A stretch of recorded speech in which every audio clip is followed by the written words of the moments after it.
saudara ya. Saya berkata, Tuhan, sejujurnya sampai kapan sih kamu mau tarik saya? Ya. Udah sampai 500 juta mah menurut saya udah gede. Ya. Tiap masuk saudara, 500 masuk. Tapi Tuhan bilang, nggak bisa ini. Kalau imanmu sampai sehari ini sebulan cuma 500 juta, itu defisit. Itu nggak bisa buat bangun. Karena buat pembangunan dan juga buat operasional kami butuh setiap bulan minimal 1 M. Karena itu kami masih punya utang. Saudara ya, utang dalam pembangunan. Karena iman saya baru sampai 500 setiap bulan. Saudara, sampai saya berkata, Tuhan kamu mau tarik aku sebesar apa? Tuhan bilang, gak usah mikirin yang gede-gede. Pokoknya sekarang ya, imanmu harus didongkrak sampai 1 M. Aduh Tuhan, saya bilang. Saudara, rasanya gak pernah berhenti, saudara. Ya, tapi saya tahu, saya harus sedia dibentuk. Harus sedia dibentuk. Saudara, ya, kasihnya juga sama. Kalau dulu, saudara ya, saya cuma harus mengasihi orang yang ngomongin. Haleluya, ya. Saudara terus dibentuk lagi, saudara. Sampai mengasihi orang yang jahatin, nyuri, saudara ya. Udah dimasukin rumah, dicuri barang saya. Sudah dimasukin rumah, saudara sudah dikasih makan, dilaporin polisi. Saya masih tetap harus belajar mengasihi. Saudara sampai hari ini, saudara, saya harus belajar mengasihi orang yang kami sedang coba tolong. Tiba-tiba merencanakan pembunuhan sampai adik ipar saya meninggal dunia. Kami harus tetap belajar untuk mengasihi. Kami harus tetap memilih untuk mengasihi. Saudara bicara soal iritasi hati. Saudara ya, orang-orang yang paling dekat ngomongin, nuntut. Kita udah kasih apapun selalu salah. Selalu marah. Ya. Kalau mau ngomong saudara ya, saya berkata, aduh Tuhan, kok tiap hari ya, tidak pernah ada 1 hari pun rasanya ini hati tidak diiritasi. Tapi Tuhan bilang, kalau kamu tidak diiritasi, kemudian ditutup lagi sama ludah yang menyembuhkan, sampai jadi mutiara yang besar.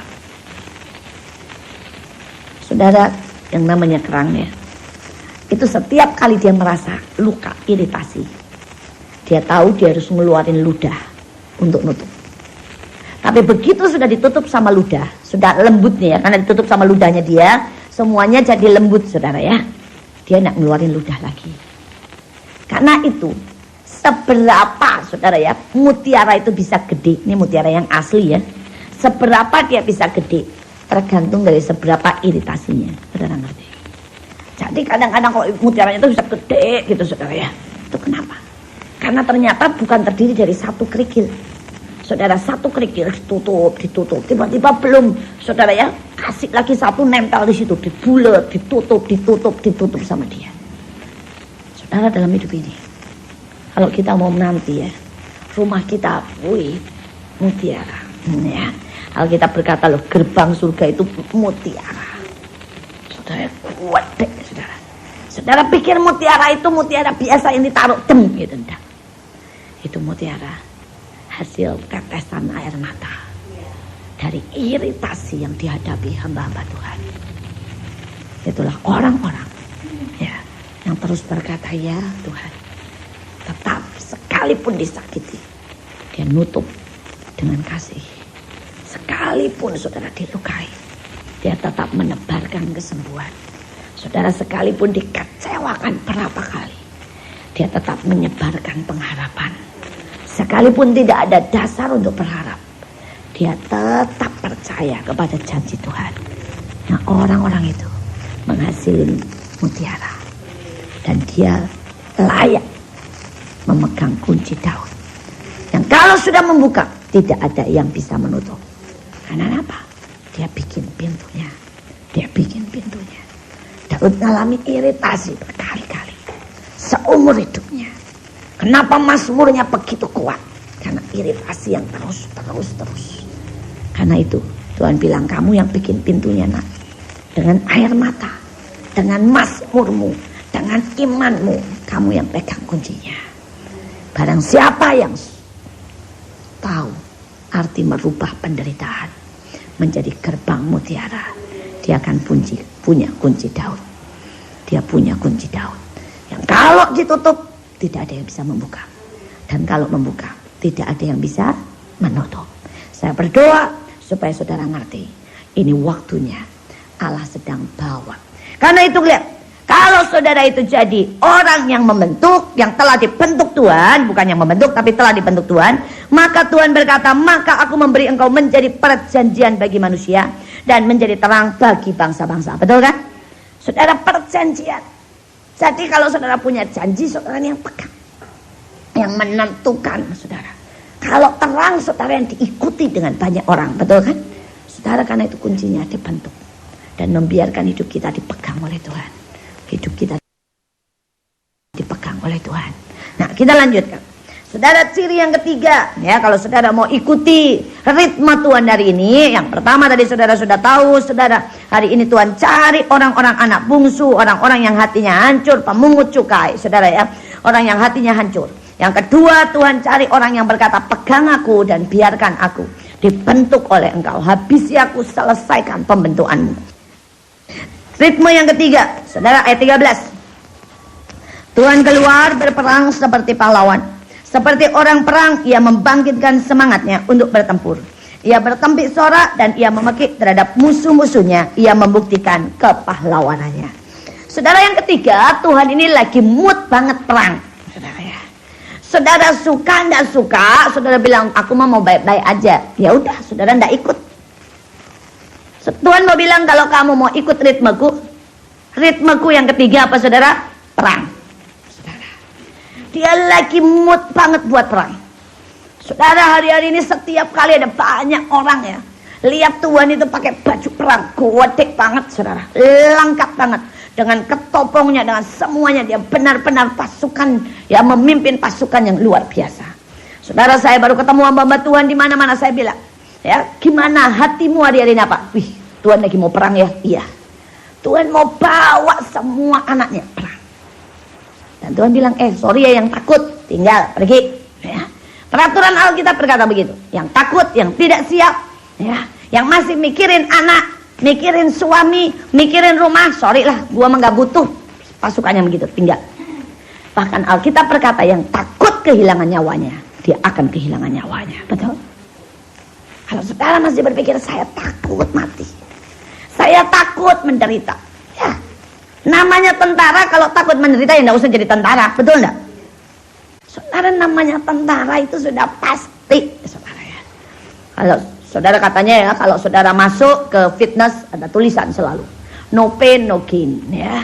Artinya tanpa sakit, tanpa, saudara ya, saudara tanpa sakit saudara tidak akan dapat saudara sesuatu yang dimenangkan. Saudara, tetapi kalau saudara dengerin tuh pahlawan-pahlawan atau saudara masuk dalam komando ya, saya suka banget nonton film komando. Saudara belum apa-apa sudah dibilang gini, siapa yang tidak berteman dengan kesakitan keluar. Ya. Saudara mau masuk ke tentaraan, berarti hari ini bertemanlah dengan kesakitan. Saya setiap kali saya dengar film-film Amerika, ngelatih mulai bilang, siap sakit, berteman dengan kesakitan. Kalau kamu masih bisa sakit, itu namanya masih hidup. Dan kamu masih kemungkinan untuk naik, masih ada, katanya saudara ya. Saya berkata, wow. Dan hari ini Tuhan lagi pengen berperang. Saudara, pada beberapa sebulan ya, sebulan lalu 17 Agustus saudara, Tuhan bawa kami semuanya ke Papua saudara. Saudara, dan sebelum berangkat ke sana itu sudah peperangan demi peperangan, mengerikan banget saudara. Tuhan bilang perang, perang, perang. Kenapa? Karena Tuhan berkata, aku mau buka pintu Golden Gate di Papua. Kalau saudara lihat mulai dari Israel ya, ada seorang hamba Tuhan, Tom Hess, saudara ya. Itu mulai dari Israel, itu di Israelnya sendiri memang ada 12 pintu. Dan dari 12 pintu itu ditarik kemana-mana. Ya, dan kalau saudara lihat Indonesia, dari Israel itu sesuai dengan pintu yang ada di Israelnya sana, ditariklah saudara. Maka di Indonesia itu kena 2 saudara pintu. Yang pertama adalah Betania. Pulau Jawa ini Betania saudara, artinya pintu keintiman. Saudara, karena itu kalau saudara lihat saudara ya, kalau saudara ini di Pulau Jawa, saudara tidak bisa intim sama Tuhan, maka saudara rugi besar. Karena saudara ada di pintu Betania atau pintu keintiman. Tapi kalau saudara tarik satu lagi yang kena Indonesia, itu namanya Golden Gate. Itu adalah di Papua ujungnya. Saudara, dan Golden Gate ini artinya pintu keemasan atau pintu untuk raja segala raja datang yang kedua kali. Saudara, di pintu inilah saudara ya awal lawatan akan terjadi. Di pintu ini juga saudara awal saudara bahwa kemuliaan Tuhan, semua karunia saudara ya akan dibukakan, dicurahkan di pintu Golden Gate ini. Saudara, dan iblis tidak suka banget. Kami tahu pada waktu kami peperangan itu ya, aduh saudara, beratnya minta ampun. Bahkan Tuhan itu terus bilang ya, suruh berjaga-jaga. Beberapa hal yang sangat-sangat sepertinya tidak masuk akal, tapi kami lihat luar biasanya. Saudara, sebelum berangkat ke sana, ini sebelum berangkat ke sana aja ya, saudara ya. Adik saya, saudara, Pak Daniel, tiba-tiba itu saudara, dia tuh biasanya darah tinggi. Hari itu tekanan darahnya tinggal 50. Saudara, lemes saudara. Tapi saya lihat kami semua diuji, kami ditantang. Tapi yang luar biasa, adik saya bilang berangkat. Hari itu saudara, sebelum berangkat, sehari sebelum berangkat, ayah saya diare terus keluar sampai lemes. Tapi ayah saya juga berkata berangkat, tidak ada kata tidak berangkat. Saudara, Ibu Nani kena serangan jantung. Itu mulai dari kaki saudara ya, terus kesemutan sampai atas saudara, sampai udah lemes saudara ya. Dia teleponin pendoa, ditangkingin, dia lihat itu, mereka berkata itu iblis dari selatan nyerang dia saudara. Dan tapi dia juga berkata apapun terjadi saya berangkat. Saudara, iblisnya itu pokoknya aneh-aneh. Saudara, iblis tidak serang saya langsung, tapi iblis buat sesuatu yang konyol banget saudara. Persis mau berangkat saudara ya, anak saya itu masih ada di rumah temennya. Saudara, bisa kekuncian di dalam kamar saudara ya. Jadi dia kekuncian di dalam kamar temennya. Semua orang di rumah itu tidak tahu kalau dia kekuncian. Mereka pergi juga, tidak ada pembantu, papa mamanya pergi, dikunci dari luar. Amanda haleluya saudara ya. Saudara, pokoknya segala macam udah gitu, jalanan macetnya minta ampun, sampai kami hampir-hampir terlambat. Tapi melewati semuanya itu, saya lihat Tuhan lepaskan kami.